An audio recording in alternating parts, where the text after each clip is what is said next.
Welcome to the Impatient Entrepreneur Podcast, a show where we hear from entrepreneurs and business owners who are chomping at the bit to make their mark on the world. I'm your host, Lauren Quidar-Cockrell. Now, let's hurry up and get to the good stuff. Welcome back, friends. I am deeply honored to be joined by today's guest, Gian Marco Palazio. GM is an entrepreneur, author, mentor, and as I know him, an EO accelerator coach. GM has taught me so much over the past year or so, and I am absolutely thrilled to be with him today. GM, welcome to the show. Hi, Lauren. Thank you for having me. It's a pleasure to be here. Yes. Yeah. Normally we're in Fort Worth somewhere talking through scaling up. Definitely. It's a pleasure to be your trainer over the last couple of years and to see your growth. And I love the fact that you're doing the podcast. So congratulations to you. Thank you very much. Okay. So you have a couple of businesses. Will you tell us about them and the genesis of them as well? Sure. So one is Café Las Flores. It's Nicaragua's leading specialty coffee brand. And we're integrated from plantation to retail stores. And it's a family business I have with my siblings. And the family's been in the coffee business for some generations now. But the commercial part and the brand building and all that is something that I've spearheaded since early 2000s. Okay. So it's something that we're very sentimental about just because of the family aspect, the nature, and the fact that it represents our country very well. So we're excited to keep on leading the growth of that brand. Then I have a distribution company that specializes in industrial safety equipment. So we have that in Central America and multiple countries. And we pretty much assure our clients people's safe return every day back to their homes. So we distribute everything that's PPE and safety oriented equipment. And so we love to focus on the technical side and really find the right value and economics for our clients, which are usually industrial end users. Okay. Have some commercial real estate here in Nicaragua, where I'm from. And then, as you know me, I like to do coaching and training on the side. So that keeps me happy and content and on my toes. Well, I've certainly appreciated from the stories you've been able to share with us over the years, and providing some real world examples, and I always enjoy hearing about your businesses. So the business that you run with your siblings, how is that working with siblings?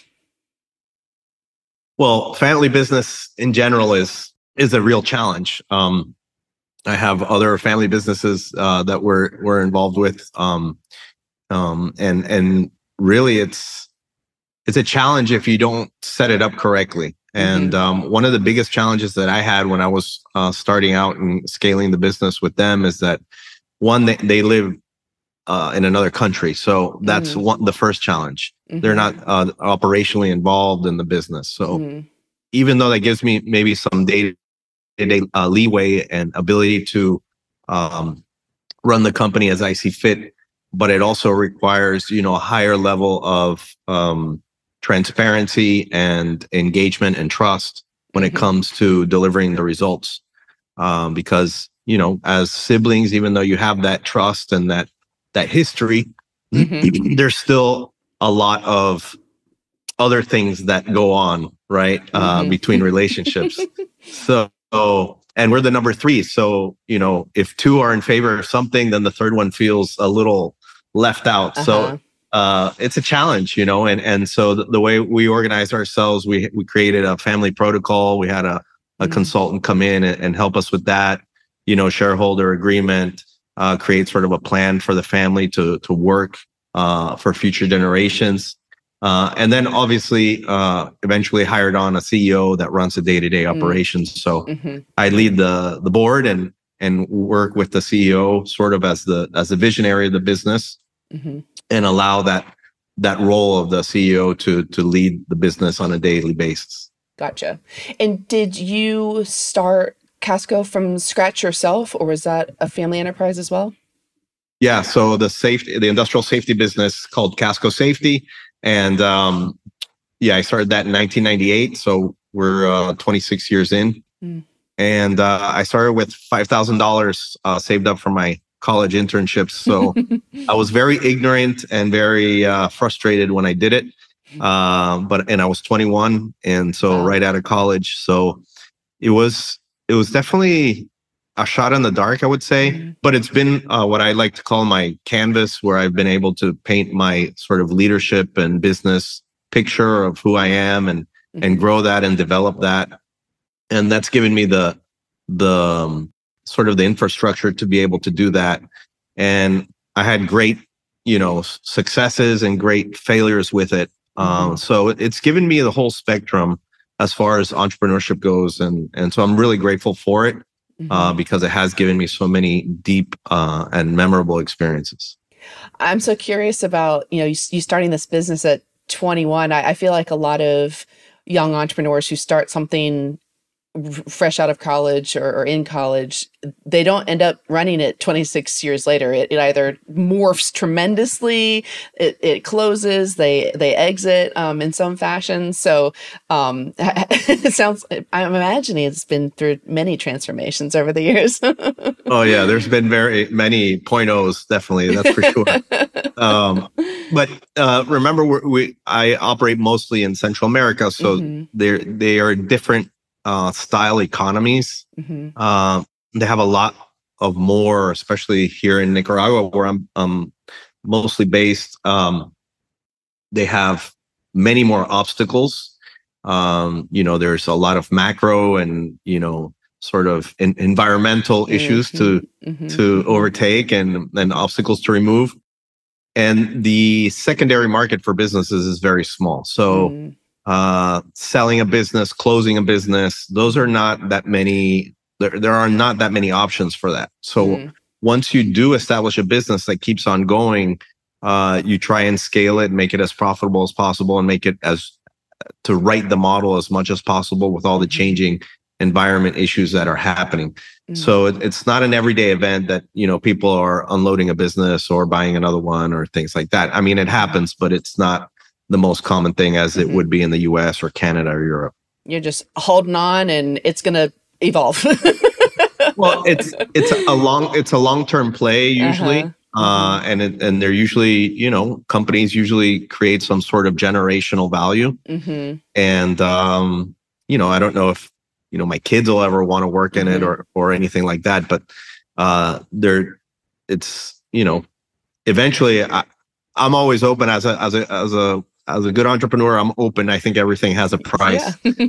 So when that opportunity arises, and if the price is right, I'll definitely probably seriously consider it.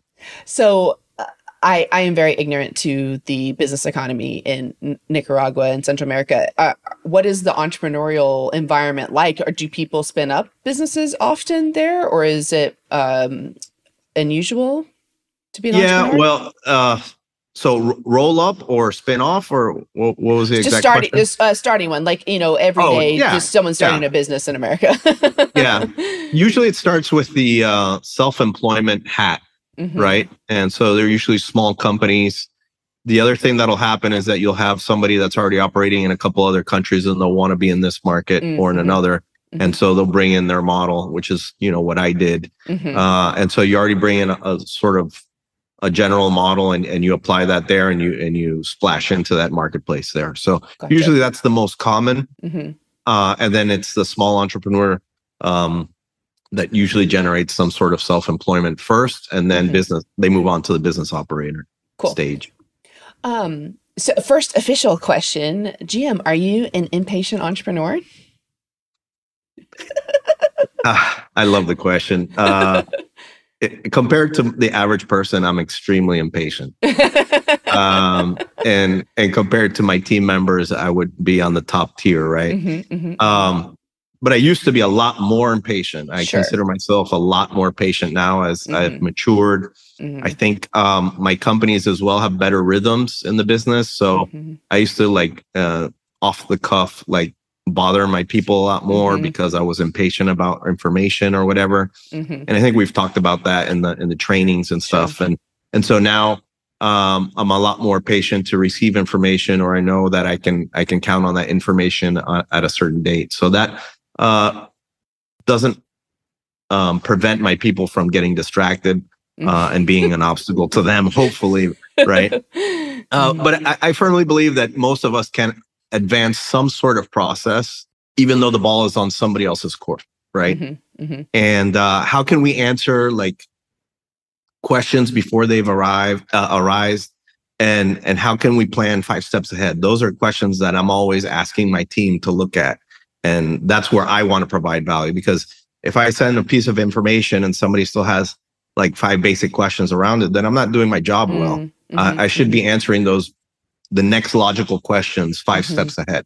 So that's where I'm sort of, I really like to hammer down on the details on communication and listening and things like that. And I think that that'll allow not only the entrepreneur, but the team in general to be better executors over time. Yes. Managing expectations and communication are good bedfellows with patience. Definitely. Are you creating anything right now? Are you writing a book or starting a new business or anything happening right now?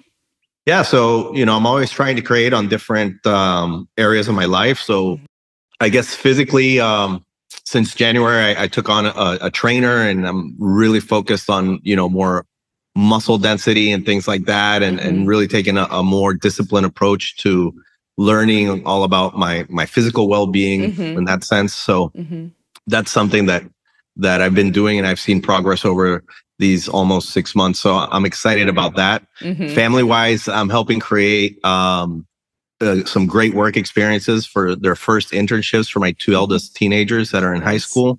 So I hope that, that's really helping them become, really inquisitive, impactful, young adults. So I'm super excited about that. Work-wise, we're making some new products and brands under the coffee company. And so we hope to roll those out shortly. In the distribution company, we are also developing some new products under our private labels. As an author, I've recently contributed to a new anthology book called Pivotal Leadership, Masterclass in Innovation and Persuasion. And that's available on Barnes & Nobles and Amazon. So it's got chapters from dozens of authors from around the world, which is pretty cool. And it was a neat little project to contribute in. And then in my coaching and training space, I'm working with a handful of entrepreneurs around Central America and also training in Puerto Rico and with your chapter in Fort Worth right now. The best one. Yeah, it's good. It's a good one. I really enjoy it. I do too. How do you fuel yourself as a leader, GM? Do you read books? Do you listen to podcasts? Do you go to conferences? Is EO a big contributor? And you've got YPO also. How do you like to make sure that you're on the top of your game as a leader? Yeah, definitely. So I think my support systems are on the entrepreneurial and leadership level have been EO and YPO specifically over the last, decades and some years. I always make a commitment to do some specific new learning every year. This year I went to an M&A course already with YPO, and that was great learning, great eye-opening for me, and a topic I'm really interested about. I'm always reading as well. Just read. I'm actually reading The Untethered Soul. So that's a classic book, and really helping me sort of pin down where my conscious hangups are and allowing me to operate on a more patient level. I guess that would be the word. I just cracked open the book called that I've had for a while on my shelf called the Book of Solomon, which is supposedly like some of the books that aren't included in the Bible. Okay. But I'm like taking that really easy because it's got like, things of the occult and stuff in it. So I want to like open up in a Pandora's box or anything like that. And then I just finished an audiobook on like persuasion and rapport and things like that. So, I'm always listening, reading, exposing myself through the support systems, through content. There's not like one specific podcast that I'm like set on. Other than The Impatient Entrepreneur, of course. Other than that one, obviously. And I listened to that one at 2.0 speed. I'm already talking fast too. you do so much for your businesses, for the entrepreneurial community, for the world. Like, what do you feel is your purpose in life? Yeah. So, this has haunted me for some time. I went through a process with the Aspen Institute some years ago, and it really allowed me to question, from success to significance a bit. And I was able to generate some value in the communities where I was involved in through conservation, garbage cleanup, and things like that. And they were like my initial efforts. And I think I guess my best effort has been entrepreneurially. I was able to be the co-founder of the YPO chapter here in our country. And then with my book Legacy, I think that was my first sort of like black and white effort to sort of put down on paper what I thought was, everyone's opportunity, which is to build your legacy every day rather than wait till the end to really, start thinking about it. So I'm all about being conscious and intentional with the different areas and elements of your legacy. And in my book, I talk about, love, energy, grounded reality, abundance, connection to your source and you yourself, and how all that plays in like a micro and a macro level on a daily basis and over time. So I would say that for now, it's sort of guiding those around me to be more conscious and aware of that. And I guess I think the first person that needs to really understand that on a daily basis is me. And I think my actions will be the best example rather than, me speaking from any hill or anywhere. Right. I saw what you did there with that acronym. But I also feel like legacy is such a good word for you. I do see you leaving a legacy and leaving an impact on people that you touch. And so I love that. So switching gears a little bit, you've started a business early in life. You're part of a family legacy. So I'm sure you have a few anecdotes for us, but when you think about your businesses, what was a time when you felt like something happens in the business and it feels like the rug has just been ripped out from underneath you, and you thought to yourself, I don't know if we're gonna survive this. This is the worst thing that could have happened. But then ultimately it turned out to be maybe one of the best things to have happened. It put you on a different trajectory that you needed to be on all along, etc. Yeah, so around 2015 to 17, I was experiencing we had grown really fast in the regional safety business, and we started hitting a wall, and it was because our model wasn't right, and I was spearheading this growth, and I ended up having to close down business units. I had to downsize. I had to let go of 29 people in one day, and 5 people personally face to face that day. And it was tough. I remember having to let go of my most tenured person, which was my right hand like assistant, and she had been with me since almost the very beginning. So it was very tough financially. It was very tough emotionally. It was very tough like identity wise, because you create this identity and these titles around who you are or who you're supposed to be or who people expect you to be. And then when you are not able to fulfill that, there's so much doubt and, doubt and shame that really goes on in that space. So, I was able to have I was in like a coaching community where I had a coach there, and I had a community around me where little by little, I developed, a morning ritual, which allowed me to sort of like dedicate the space to like deposit all those demons in the morning and then sort of like clear that out for the day and reset, and then go and take on the day and then come back and start all over. But there were moments where, I was like in a fetal position, like crying, not wanting to get out of bed, because I didn't want to go face the world. Right. And so, I finally got through that tunnel. And usually you either die in the tunnel or you get out. And if you get out, you'll come out much stronger on the other side, and you'll be able to build yourself up from a much stronger and the foundation of that space mentally and emotionally of who you are is so much stronger than what it was when it was driven by, force or ego. But when it's driven by power of just trust and knowing that you're going to be okay and you're doing the best possible thing that you can, then you know that you're operating from a place that's a lot more solid. So it's taken a lot of time, but definitely that was my process. That was my experience. And, whoever is going through that now and may listen to this, I encourage you to give yourself that space, feed yourself first, and then, take on, the dragons later. Has your self-worth and self-identity changed through that?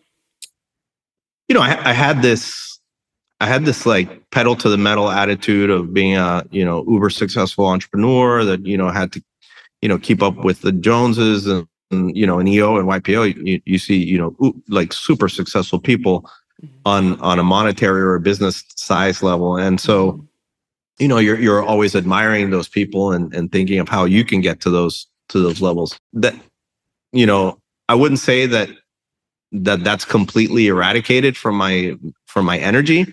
But I would say that, in a big part, yes, I'm good with who I am. I'm good with where I'm at. I'm grateful for how far I've come, and I don't need to have, all those other things, because I've been able to also create, wealth in family and relationships and in health and other things where people, sort of leave by the wayside on the way to the other stuff. So, I feel I'm extremely wealthy, and I think COVID allowed me to realize that. We were in a very privileged position during COVID with my family, and we had, obviously everyone experienced loss and heartbreak, but we were able to realize how blessed we truly were, and I think everyone came out of it a little bit more grounded. Absolutely.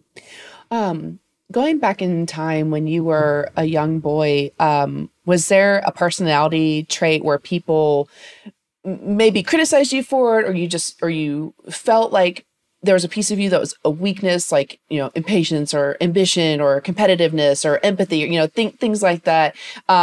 You're like, all of them, yes. But as you've gone through these trials and tribulations and these journeys, and you now realize that personality trait is actually your superpower, not your weakness.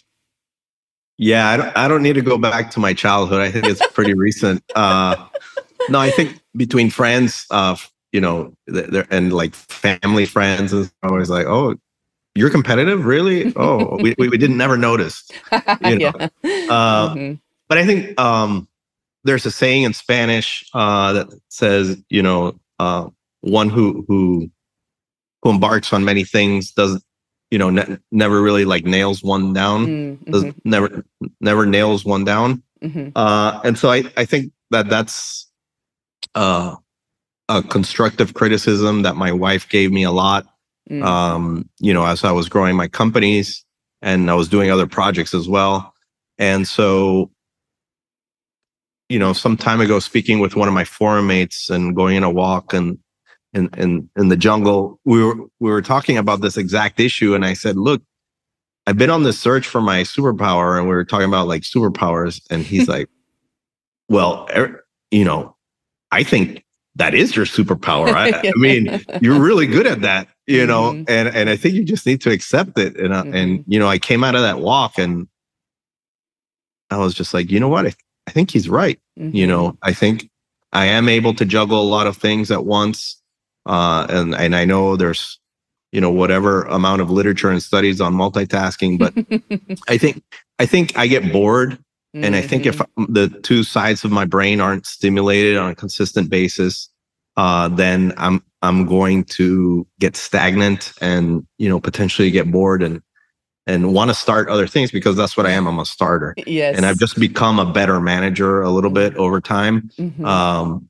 So the coffee business is very creative, B2C. The safety business is very technical, and it's very analytical. So I get this like sort of balance between where I deposit most of my time, and obviously the coaching and the training just gives me this sense of, giving back and, connection with the breakthroughs that either my clients or my students have. So I feel that I've pieced together this pie. I don't know if it's one flavor pie, but it's like this medley of pies in one that tastes pretty good and sampler. It's pretty consistent. Yeah, exactly. We are two peas in a pod. Yes, I just consider myself a little honeybee, just cross-pollinating, and yes, I must be intellectually stimulated, or if I'm not having fun, I don't want to do it. I want to be learning and experiencing new ideas and industries and all that. And I, so much so that I actually made it one of our core values is delightfully curious, is that, we want to learn and we want to, combine new ideas and come up with new ways to do it just by sharing across different spectrums and industries. So yes. Awesome. I love it. Okay, as we get toward the end here, what's a piece of advice that you can give our listeners that they can take and make their lives and businesses stronger and better today? Sure. So I don't know if it goes along with or goes against what the answer I just gave you, but I really have been able to develop a lot of discipline in a lot of areas of my life. And so I guess the piece of advice is the question, where can you add discipline in a certain area of your life today? And sort of fall in love with that. And I love sports and celebrating my team's 18th championship from last night. So Now listen, we're in Dallas Mavs country here. Sorry about that. So just had to plug the Celtics. Sorry. Right. I'm a believer of like long-term success and like, sort of the hard way, the old way. I know there's businesses that just shoot right out of the rockets and are unicorns and all that, but I come from a place of long-term investment, of generational wealth and building wealth over generations, not just a quick buck, right? So I believe in that work and the trials and tribulations that you have to endure to really become great. So how can you add discipline to yourself or to your organizations so that you can create great results? And I think that's a great question for anybody, because we're all going to be living longer in theory.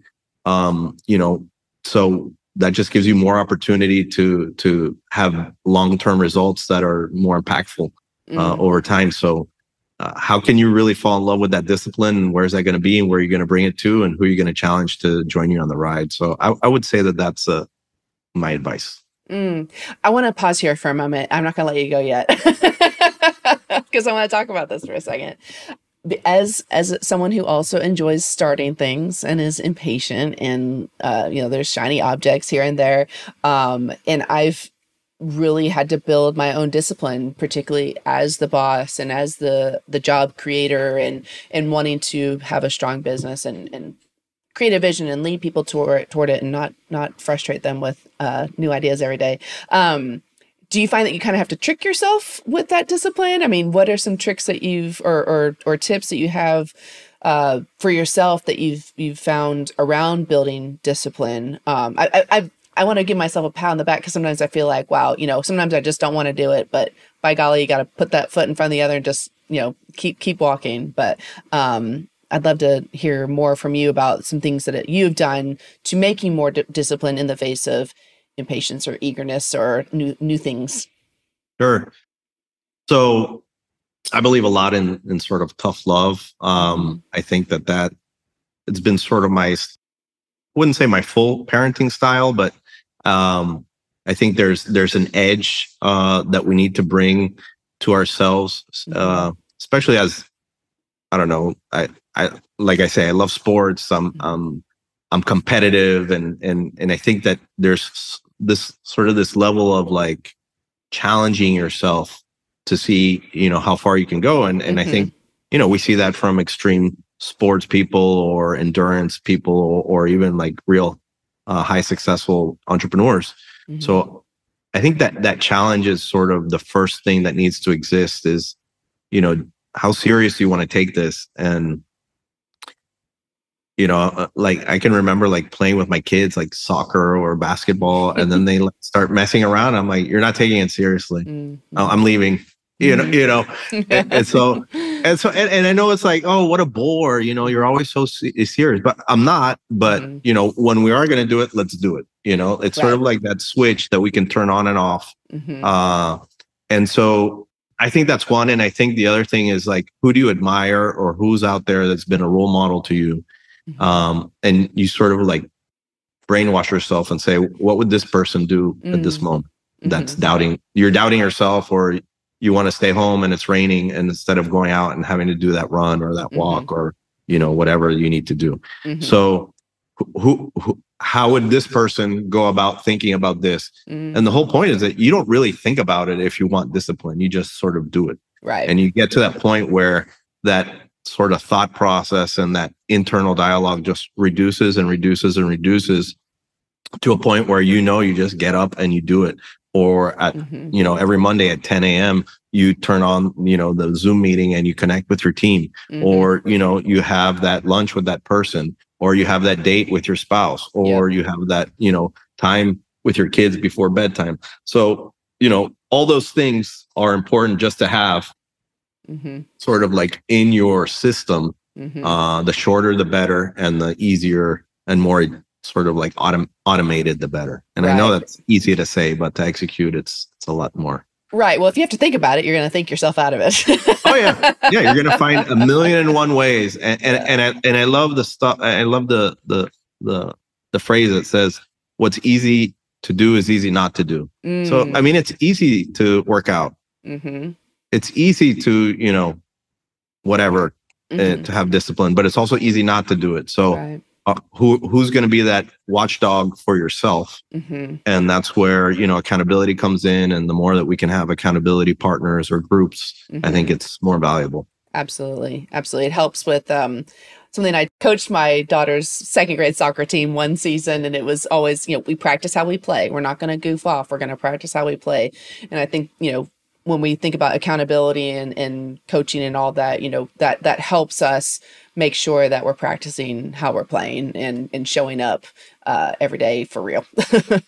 Definitely. And the other thing is that's helped me a lot in the past is making like a public declaration. Mm-hmm, I mean, once you bring it out publicly, you're like, all right, I said this, I'm a person of my word. And, if I don't do it, I'm going to be like embarrassed. Right. So you add that value on, and that gives you this additional sort of flame under your rear end to get up and do what you got to do. Mm-hmm.